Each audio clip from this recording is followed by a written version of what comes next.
Urdu world wise میں خوش آمدید۔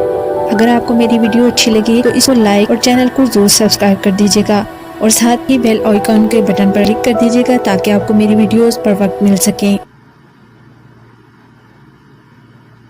کب کس کی قسمت بدل جائے یہ کسی کو نہیں پتا، اوپر والا کب کس پر مہربان ہو جائے، کس کو عرش سے فرش پر اور فرش سے عرش پر لے آئے یہ کوئی نہیں جانتا۔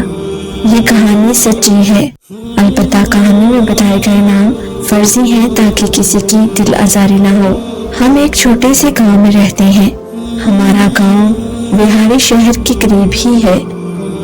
اس گاؤں میں مشکل سے ہی 40-50 کے قریب گھر ہوں گے اور وہ سارے ہی تقریباً ایک برادری کے ہی گھر تھے جس میں ہر کوئی ایک دوسرے کو جانتا تھا۔ میری دوست قرۃ العین ایک بہت ہی سلجھی ہوئی لڑکی تھی۔ وہ اپنے والدین کی اکلوتی اولاد تھی۔ زیادہ تر دیکھا جاتا ہے کہ جن والدین کی اکلوتی اولاد ہوتی ہے وہ اپنے لاڈ پیار میں ان کو بگاڑ بیٹھتے ہیں، لیکن قرۃ العین کے ساتھ ایسا نہیں تھا۔ اس کے والدین نے اس کی بہت ہی اچھی تربیت کی تھی۔ شاید اس کی وجہ کہیں نہ کہیں ان کی غربت بھی تھی۔ قرۃ العین کے والد فروٹ چاٹ کی ریڑھی لگاتے۔ وہ اپنی فروٹ چاٹ کی ریڑھی بہاری شہر میں بازار کے قریب ہی لگاتے تھے۔ انہوں نے شروع سے ہی یہی کام کیا تھا۔ اگر ان کے وسائل زیادہ ہوتے تو شاید وہ دکان بنا لیتے، لیکن گھر کا گزر بسر ہو رہا تھا۔ قرۃ العین میری ہم عمر اور محلے دار بھی تھی۔ ہم دونوں نے بچپن میں بھی ایک دوسرے سے کھیلا اور ایک ہی اسکول میں پڑھتی رہی۔ اس وجہ سے ہم دونوں میں بہت ہی گہری دوستی تھی۔ قرۃ العین بہت ہی خوددار تھی۔ پڑھائی کے دوران جب بھی ہمیں کوئی بھی چیز لینا ہوتی، یعنی کینٹین میں جا کر جب کھانے کے لیے کوئی چیز لیتے تو وہ اپنے پیسوں سے تھوڑی چیز لیتی۔ اگر کبھی اس کو اپنی چیز دینے کی میں کوشش بھی کرتی یا پیسے دینے کی کوشش کرتی وہ مجھ سے کبھی نہیں لیتی تھی، یہ کہتے ہوئے کہ بس مجھے اتنی ہی بھوک ہے، جبکہ میں جانتی ہوں اور جان بوجھ کے یہ کہتی تھی۔ قرۃ العین دیکھنے میں بھی بہت خوبصورت تھی، ورنہ اکثر تو غربت کی وجہ سے حسن چھپ ہی جاتا ہے، لیکن قرۃ العین کے ساتھ ایسا نہیں تھا۔ شاید اس کی سب سے بڑی وجہ یہ تھی کہ اس نے کبھی اپنی غربت کو اپنے اوپر حاوی نہیں ہونے دیا، اور اس کے والدین بھی اس کے ساتھ بہت اچھے سے رہتے تھے۔ غرض ان میں غربت تو تھی لیکن ان کے گھر میں کسی قسم کی کوئی پریشانی نہیں تھی۔ 2 وقت کی روٹی میں ہی وہ اللہ کا شکر ادا کر کے اپنا اچھے سے گزر بسر کر رہے تھے۔ ان کی خوشی کا سب سے بڑا راز یہی تھا کہ وہ اپنی آمدنی کے مطابق اپنی خواہشیں رکھتے تھے، اور یہی انہوں نے اپنی بیٹی کو سکھایا تھا۔ دن یوں ہی گزرتے رہے اور ہم نے اپنی پڑھائی مکمل کر لی۔ اسی دوران قرۃ العین کے والد کا ایک دن ایکسیڈنٹ ہو گیا۔ وہ شام کے وقت گھر واپس آ رہے تھے جب ان کا ایکسیڈنٹ ہوا۔ اس حادثے میں ان کی ایک ٹانگ کٹ گئی اور دوسرا پاؤں بھی کٹ گیا، جس کی وجہ سے وہ اپاہج ہو گئے۔ ویسے تو فروٹ چاٹ بنانے میں قرۃ العین کی والدہ ہمیشہ اس کے والد کی مدد کرتی تھی، لیکن بیچنا تو اس کے والد کو ہی تھا۔ اب گھر میں یہ مسئلہ بن گیا۔ قرۃ العین کی والدہ نے گھر میں ہی تھوڑا بہت کام کرنے کی کوشش کی۔ انہوں نے ایک چھوٹی سی کریانے کی دکان اپنے گھر کے بیٹھک میں بنائی تاکہ وہ اپنے گھر کا سرکل چلا سکیں، لیکن چونکہ ہمارا گاؤں بہت ہی چھوٹا تھا اور وہاں کے لوگ بھی زیادہ تر امیر نہ تھے، سبھی زیادہ تر دکان میں سے راشن کھاتے پر لے جاتے اور پیسے مہینے کے آخر میں ہی دیتے، اس وجہ سے ان کا کام نہ چل پایا۔ یوں ہی ایک مہینہ گزرا اور قرۃ العین کے گھر میں مالی حالات مزید خراب ہونے لگے۔ گاؤں والوں نے ان کی مدد کرنا چاہی مگر انہوں نے مدد لینے سے انکار کر دیا۔ جب میں نے قرۃ العین کو کچھ پیسے دینے کی کوشش کی تو اس نے یہ کہتے ہوئے انکار کر دیا کہ ابھی اس کی نوبت نہیں آئی۔ پھر میں بھی خاموش ہو گئی، لیکن ان کی حالت دیکھ کر بہت ہی ترس آتا تھا۔ ایک روز قرۃ العین نے اپنی والدہ سے کہا کہ اگر فروٹ چاٹ کی ریڑھی دوبارہ سے وہ شہر میں جا کر لگائیں تو یہی اچھا رہے گا، کیونکہ والد کا وہاں پر ایک نام تھا جس کی وجہ سے ان کی فروٹ چاٹ ہاتھوں ہاتھ بکتی تھی۔ پہلے تو قرۃ العین کی والدہ نے انکار کر دیا۔ گھر کے حالات سے مجبور ہو کر وہ ریڑھی لگانے لگی۔